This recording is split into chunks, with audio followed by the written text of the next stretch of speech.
ایک ساتھی نے سوال کیا ہے، السلام علیکم ورحمۃ اللہ وبرکاتہ، مفتی صاحب کوئلے کے ذریعے تیمم کرنا جائز ہے یا ناجائز؟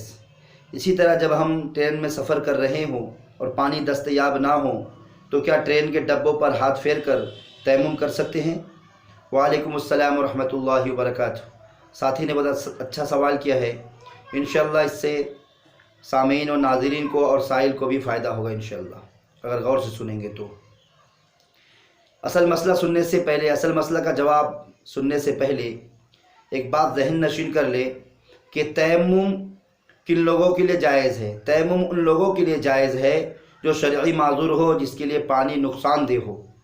اسی طریقے سے معذور تو نہ ہو لیکن پانی دستیاب نہ ہو، پانی موجود نہ ہو، یا ہو لیکن کافی دور ہو، تو ایسے شخصوں کے لیے تیمم جائز ہے۔ اب تیمم کرنا کن چیزوں کے ذریعے سے جائز ہے؟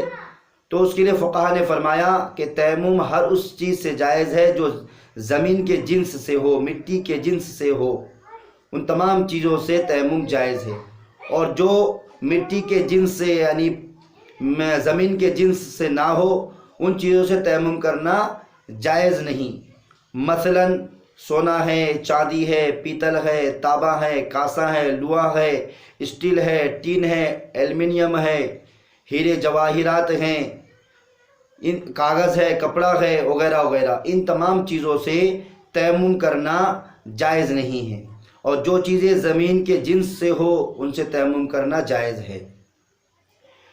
تو اب رہی بات کوئلہ سے تیمم کرنا، تو اس کی دو قسمیں ہیں، یعنی کوئلے کی دو قسمیں ہیں، دو قسم کے کوئلے ہوتے ہیں۔ ایک کوئلہ وہ ہے جو لکڑی سے تیار ہوتا ہے، یعنی لکڑی کو جلانے کے بعد جو کوئلہ بنتا ہے اس سے تیمم کرنا جائز نہیں ہے، کیونکہ یہ مٹی کے جنس میں سے نہیں ہے، زمین کے جنس میں سے نہیں ہے۔ اور ایک وہ کوئلہ جو زمین کے کان سے نکلتا ہے، یعنی پتھر ہے، جو پتھر کے طرح ہوتے ہیں، پتھر والے کوئلے، ان سے تیمم کرنا جائز ہے، کیونکہ وہ زمین کے جنس میں سے ہے، زمین کے کان سے نکلتے ہیں۔ اگرچہ ان کو جلا کر کوئلہ کر دیا گیا ہو، جلا کر راکھ کر دیا گیا ہو تو بھی جائز ہے، ان کے راکھ سے بھی جائز ہے اور جلنے سے پہلے پتھر سے بھی جائز ہے۔ اور جو زمین کے جنس سے نہ ہو ان سے تیمم کرنا جائز نہیں ہے۔ ہاں اگر جو زمین کے جنس سے نہ ہو، ان پر اگر گرد و غبار لگا ہوا ہو تب تو ان سے تیمم کرنا جائز ہوگا ہاتھ پھیرنے کے بعد۔ اگر ہاتھ پھیرنے کے بعد ہاتھوں میں گرد و غبار آتے ہوں تب جا کے ان سے جائز ہوں گے تیمم کرنا۔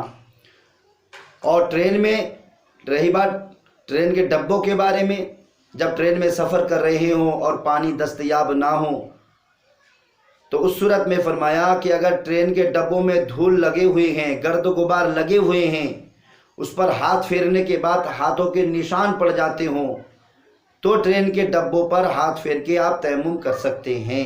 اور اگر گرد و غبار لگے ہوئے نہیں ہیں تب تو تیمم کرنا جائز نہیں ہوگا۔